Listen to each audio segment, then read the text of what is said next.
sais que tu as peur de demain. Je sais que tu as du chagrin. Moi, j'entends les cris, je me tais. Je sais.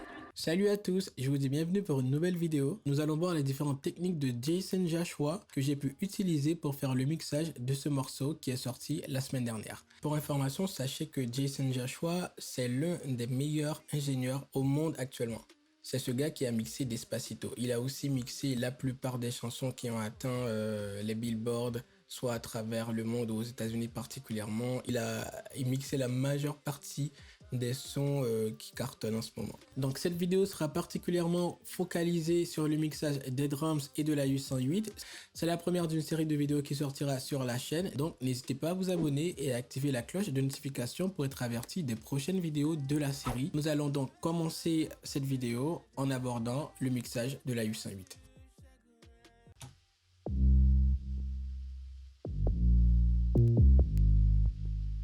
Donc la U108 elle n'est pas si compliquée que ça. J'avais fait énormément de travail dessus en production. Notamment j'ai appliqué une technique de sidechain pour empêcher que le kick et la U108 jouent en même temps. C'est-à-dire que à chaque fois que le kick va jouer, le niveau de la U108 va baisser. Si vous voulez en savoir plus sur cette technique, je ferai peut-être une vidéo pour l'expliquer. Mais en gros, il s'agit d'appliquer un compresseur sur le signal de la U108 qui va recevoir un signal du kick. Et à chaque fois que le kick va jouer, ça va compresser la U108 et donc baisser le volume de la U108. Et une fois que le kick a fini de jouer, le niveau de la U108 va remonter. C'est ce qu'on voit ici, par exemple. Sur cette partie-là de la U108, le niveau il est très bas. Et une fois que le kick est plus là, le niveau de la U108 remonte à la normale. Comme ça a été fait en production, j'ai pas eu à le faire ici au mixage. Maintenant, l'élément le plus important dans le mixage de la U108, c'est cette piste-là qui est une copie de la piste initiale et c'est principalement cette technique qu'on va voir maintenant. C'est une technique qui est utilisée pour renforcer les harmoniques de la U108 pour qu'elle puisse être audible sur les speakers de smartphone ou les petits écouteurs de smartphone. Jason Joshua, ce qu'il fait, c'est qu'il fait une copie, comme je l'ai dit, de la piste de la U108. C'est une copie conforme, on va dire. Il ajoute un équaliseur pour isoler les fréquences graves de la U108. Moi, j'ai coupé à partir de 25 Hz jusqu'à 264 Hz. Ça nous fait avant l'équaliseur. Et après, voilà tout ce qu'on a pu enlever. Et voilà ce qu'on a pu enlever aussi de ce côté-là. Ensuite, il va ajouter une distorsion. La distorsion, c'est vraiment la distorsion qui va ajouter les fréquences harmoniques à la U108.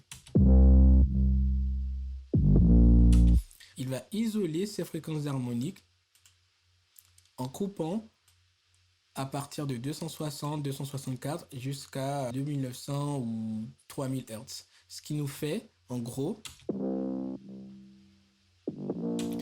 en désactivant cet équaliseur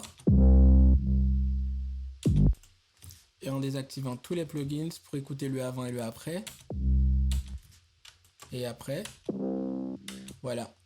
Il va maintenant le mélanger avec la piste initiale de la U108.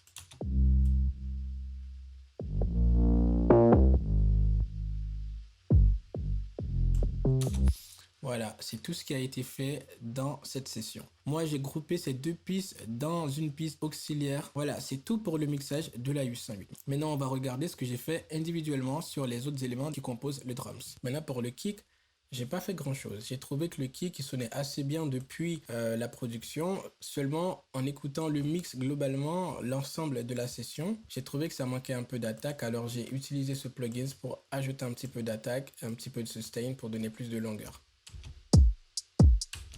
Voilà, c'est tout. Maintenant pour la snare, effectivement, j'ai fait deux choses principales. Premièrement, en écoutant avec la voix, il y a cette zone-là, vers les 2900, c'était un peu en conflit avec la voix. Alors j'ai diminué de 4 dB pour laisser un peu plus apparaître la voix. Également en écoutant l'ensemble du mix, j'ai dû renforcer les fréquences mid de la snare pour la faire ressortir un peu plus dans le mix. Pour le add, j'ai rien fait du tout parce que je trouvais que ça sonnait bien dans le mix.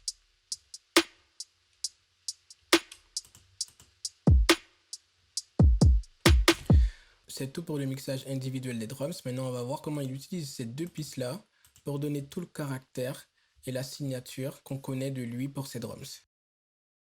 Le premier élément qui donne tout le caractère et la signature des drums de Jason Joshua, c'est cette piste-là, sur laquelle est inséré en série 8 instances de ce plugin-là, le NLS Boss de Wave. Donc, ce que je vais faire, je vais les afficher un par un.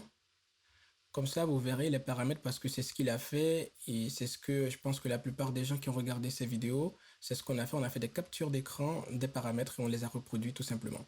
Voilà, numéro 1, 2, 3, 4, 5, 6, 7 et 8. Voilà, on va écouter sans l'activation de ces plugins pour voir comment ça sonne.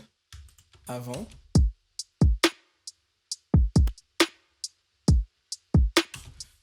Et après. Voilà, ça donne un peu plus de mordant. Moi, personnellement, je sens que l'ensemble des drums a un peu plus de caractère.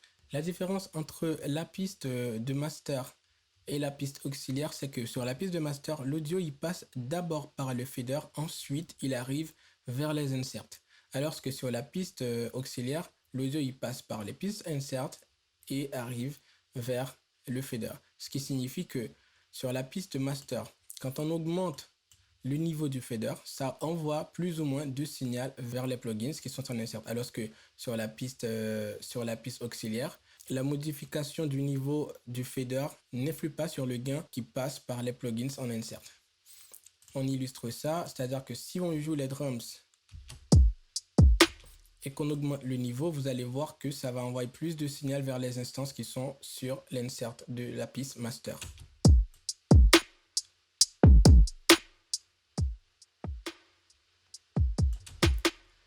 Donc cette piste a une utilité, c'est que si on a envie à un moment donné dans le mix d'envoyer un peu plus de signal vers les plugins qui sont utilisés sur la piste, on n'a pas besoin d'aller augmenter le fader de chaque piste, mais on peut simplement venir le faire ici. Maintenant, on a vu pour la piste master et la différence avec la piste auxiliaire. Maintenant, on va voir le drum boss. Sur le drum boss qu'il fait, premièrement, il ajoute ce plugin pour renforcer la fréquence de 80 Hz sur l'ensemble de ses drums, parce qu'il aime beaucoup cette fréquence.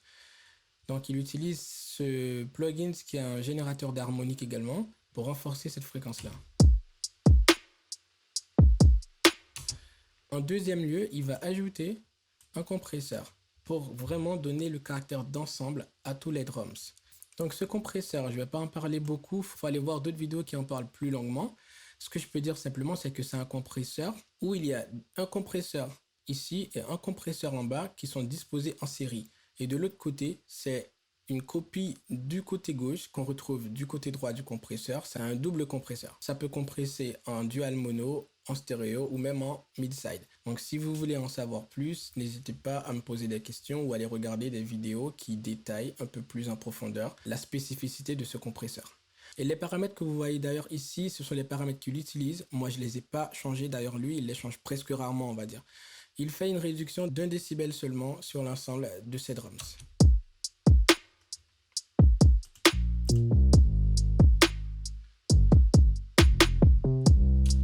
Aussi, ce compresseur ajoute un petit peu de gain à tous les drums. Le troisième plugin qu'il vient ajouter, c'est ce plugin-là qui donne vraiment le caractère recherché. C'est le Black Box Analog Design qui va ajouter encore plus d'harmonique, encore plus de saturation. Il en a parlé. Moi, je suis pas super spécialiste, mais j'ai compris ce que ça faisait. Avec ce plugin, j'ai aussi copié les paramètres qu'il a utilisés et d'ailleurs, il les change pas souvent.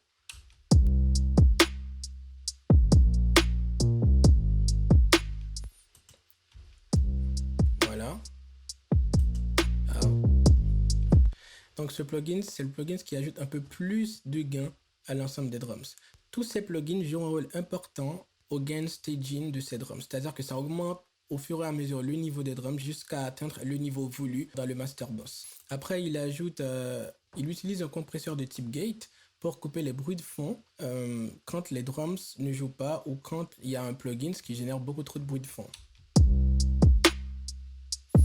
En gros, ce plugin ne fait pas grand chose, ça n'affecte pas réellement la sonorité des drums. Après, là, ici, j'ai ajouté, comme lui d'ailleurs, un équaliseur pour couper certaines fréquences qui n'étaient pas nécessaires. Vers les 20 Hz, je trouvais que c'était pas nécessaire que je les garde. Voilà, pas grand chose à voir ici. C'est tout vraiment pour les deux éléments centraux.